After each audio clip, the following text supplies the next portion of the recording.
In Genesis chapter 1,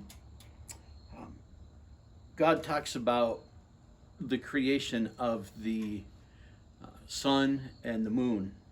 And that was on the fourth day.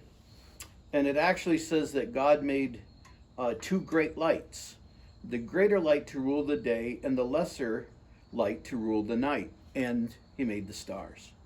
And God set them in the expanse of the heavens to give light on the earth, to rule over the day and over the night, and to separate the light from the darkness. And God saw that it was good, and there was evening and there was morning, the fourth day. Now our sun, which we're all very familiar with, I think, is the greater light. Our sun is an interesting piece of creation. It's, of course, a star, and it's a yellow star, but it's kind of unusual in one or two ways. One way especially is that our sun does not give off the harmful radiation that most stars do. Most stars, if our Earth was as close, in proximity as it is to our sun, most stars would kill us just with the radiation that they have. The other thing is that our sun gives off those things that are actually helpful to us in many ways. Photosynthesis could not happen without the energy of the sun. And without photosynthesis, we wouldn't have any plants. And without any plants, we wouldn't have any food. And none of us would be here. And you wouldn't be able to enjoy kale on your salad. All right, not that I enjoy kale. But anyway, the sun is the greater light. Now, the lesser light is the moon. And I have a little rock here I picked up on Pebble Beach, and to me it kind of looks like the moon, right? Because it's all kind of that same grayish color, and it's got little pock marks in it that kind of look like the moon. But anyway, the moon is where the sun is 93 million miles away. The moon is 239,000 miles away. So the moon is close enough to us that its gravity actually has an effect on the earth. And we see that in the tides.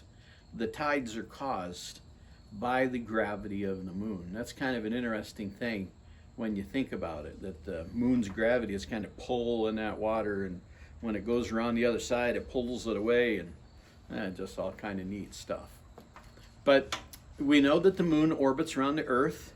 It takes about 27 days or so for the moon to go around the earth. So it's not exactly a month as a month would be on our calendar, which is why in this month of October 2020, we had a full moon a couple days ago, and we're going to have a full moon at the end of the month. And when you have two full moons in 1 month, that's called a blue moon. And so if stuff happens only once in a blue moon, then it's got to happen this month, because we have a blue moon this month. But anyway, there are some differences, of course, between the moon, which is just a rock, floating in space, going around the earth, and the sun, which is really hot and really bright. Jesus said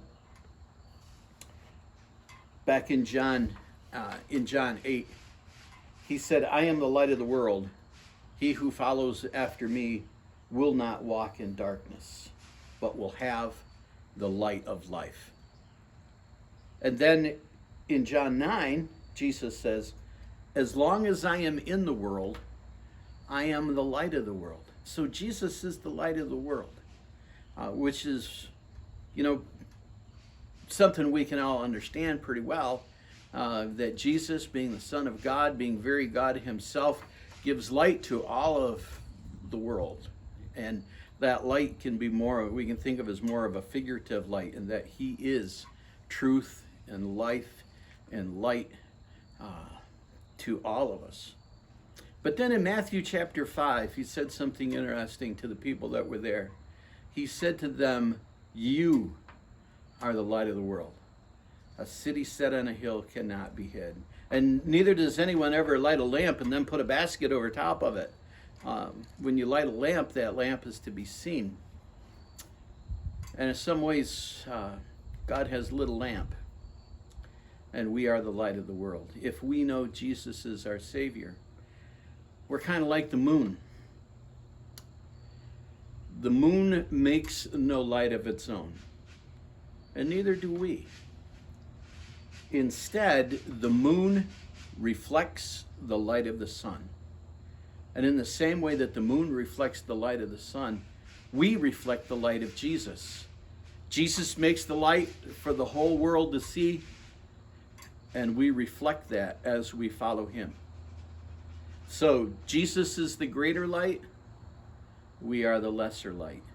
He's no longer in the world, and so he physically cannot be here on earth and be the light of the world, but we are here. And so we are to be that light of the world in his place. And so, when you look up at the sky and you see the moon, you can remember that we're supposed to be like the moon. And we're supposed to reflect the light of the greater light, which is Jesus. And when we're challenged and when we're in a tight spot and when things just aren't right, we can remember that we are the light of the world. And we need to be the light of the world that Jesus wants us to be and reflect him at all times. Right? So, just a little word about the sun, the moon, and Jesus, and you and me.